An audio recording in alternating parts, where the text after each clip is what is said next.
Alright folks, Mike Z here again. My coffee here this morning, drinking it black. Oh, got that pinky popping. Turn the volume up and smell it. There you go. A shout out to my brother Destructo, El Marshall 32. El Marshall 32 has been invaluable to me. And I know he'll be the first to say that he's not an expert and he's just passing on knowledge that he's gained elsewhere. But I need to give him a big thanks for, just being there to support, someone for me to sound questions off of. Whether or not he came up with the answer himself or someone else, it doesn't matter. I got the information from him a lot of times. So thanks. Thanks a lot, Brother Marshall. I thought I'd show you guys how I was making my scale for my second knife. Here's the one. I got to make the second one now. The first time, of course, I didn't have a template. I just used my knife, drew the pattern on this, and cut it out. So, but I got this scale now, pretty much how I want it. And with the first one, and if I put this on the knife, you'll notice, that the spine of the knife actually shoots up above the scale, which is exactly how I want it, just so you can get some of that texturing I have on the back, get a hold of it, and I don't know, just think it kind of looks cool too. But anyway, I didn't have this the first time, so I just laid this on there and traced it out. But since this is not an exact copy of the blade, it's smaller, and I cut a little bit of the back off, I thought I'd just go ahead and use this one as a template since it's pretty much finished. And I'll just cut it out then. And, alright, we'll go over here. I got the wood set up in the vise there. Get some more light on it. And I'm just going to cut through it. I like using this saw.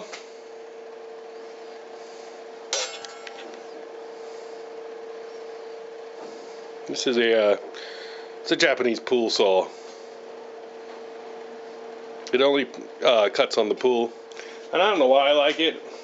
It just seems it's light and easy to control. It's pretty much the reason I like it.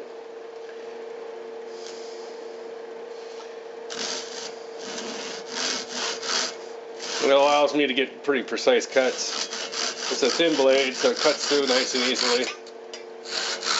The only problem is, as you can see, it's really bendy. It's really springy, and sometimes if you go a little too fast and get caught up, it'll bind on you. Alright, that side cut. Over to this side. But I really like the control this thing gives me. This is made by Marples.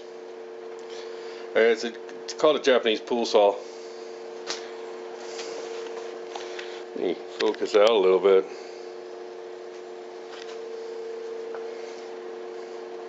Pull to cut. I like this thing.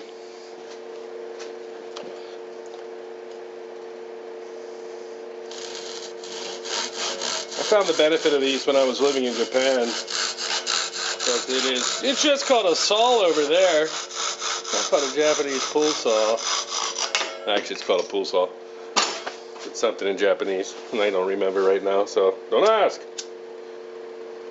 But they're good saws. I like them for fine detail work like this.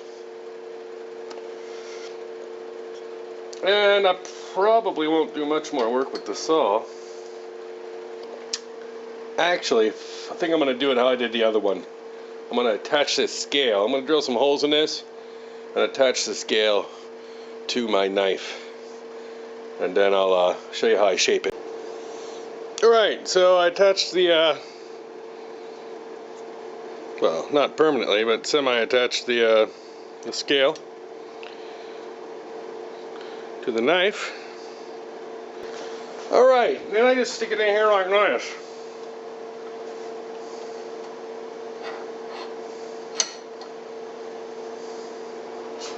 Tighten it down a bit. Y'all got that? And I'll show you what I do.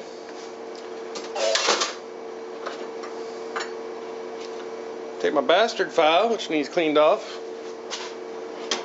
Is that half round?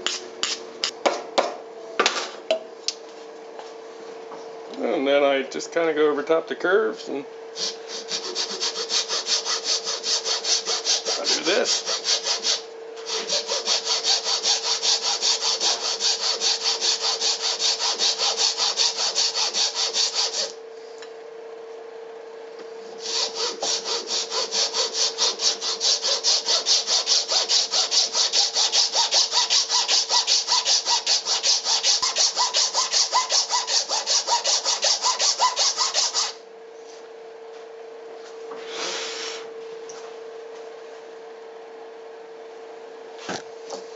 Basically, I just keep going down until it gets flush with the metal.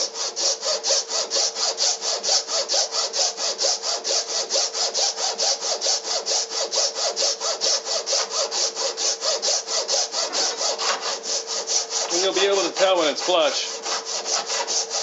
Plus the sound will change. You can already hear it.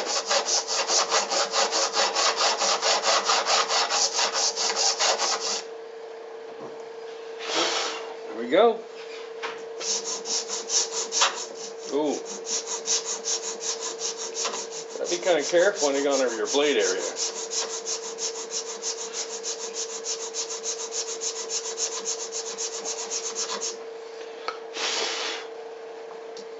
Alright, on to the next one.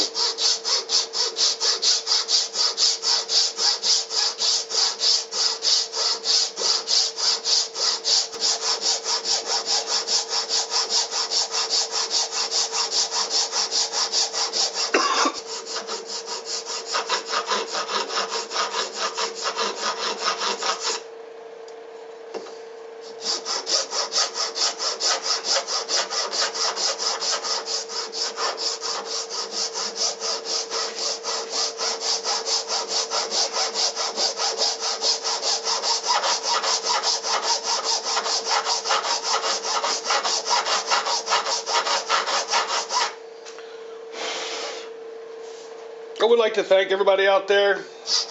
I already thanked Destructo. I want to thank Tim for putting on the build along. It's not something I ever thought I could do. I want to thank all the guys out there, really supportive. It's a great group of guys we got in this build along.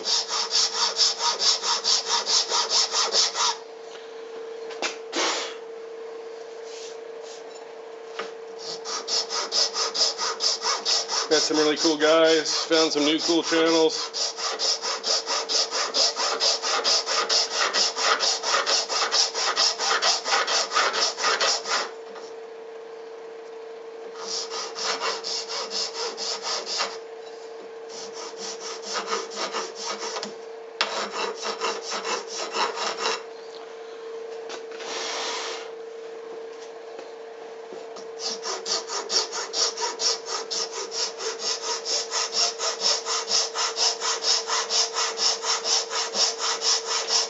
Brother Scott out there being super supportive. EV Crawfish. Troy, can't remember his last name or everything there. What else we got out there? Guy Tat. And I know there's a bunch of guys out there, but these are some of the ones that I've had personal,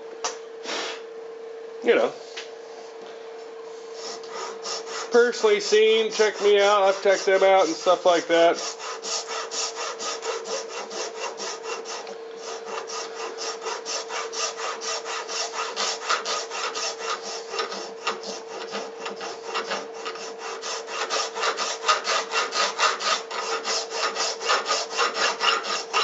Did I say Lionsden? Yeah, Brother Scott. I can't remember his numbers either.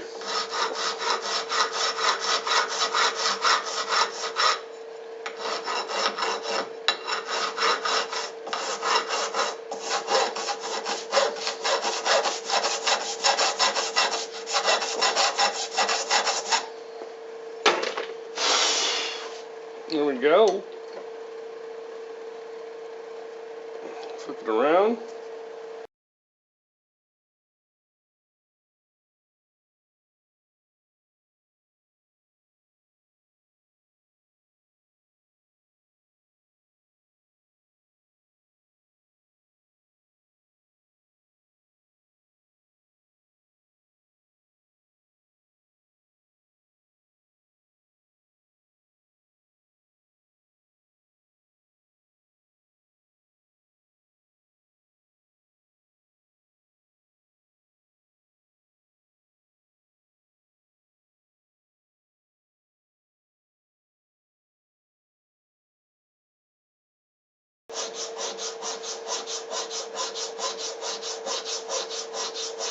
Gotta be kind of careful here because I got texturing on the top of my blade, but I want to get all the wood basically the same shape as the blade, and then I'll take it down on the sanding block.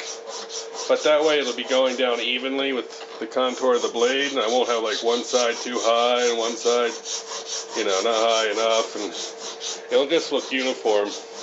I just got to be careful as I get closer to the metal in the back, since I've done some file work on it. Just got to be careful. I could be using the sanding block now, I guess, to be safe. But I can still see I got a little bit of room.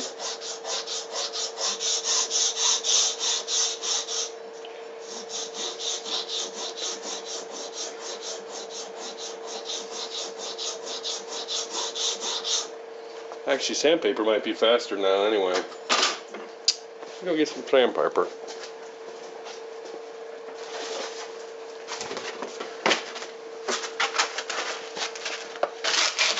Ooh, that's going to scratch it up too.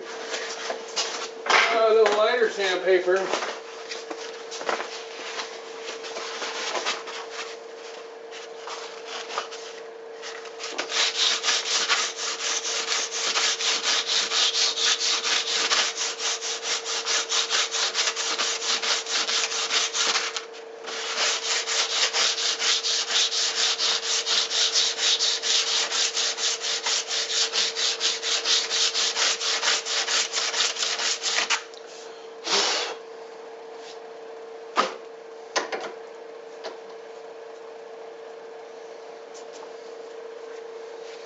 There we go.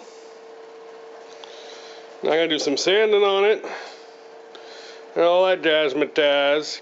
Cut the back end off. But that's basically how I do it. Just use my file the contours of the knife, and ooh, so we got a little chip in there of the wood, but I'll sand that down. All right, so there you go. I don't reckon there's any sense in wasting any more of y'all's time. So I'll just, yep, I'll call this the end of this video, and I'll just finish this up. And it's basically just sanding at this point. Well, there's a couple things I'll stop and show you that might be interesting to you. Alright, but for now I'm just going to clean this up with some sandpaper. Alright.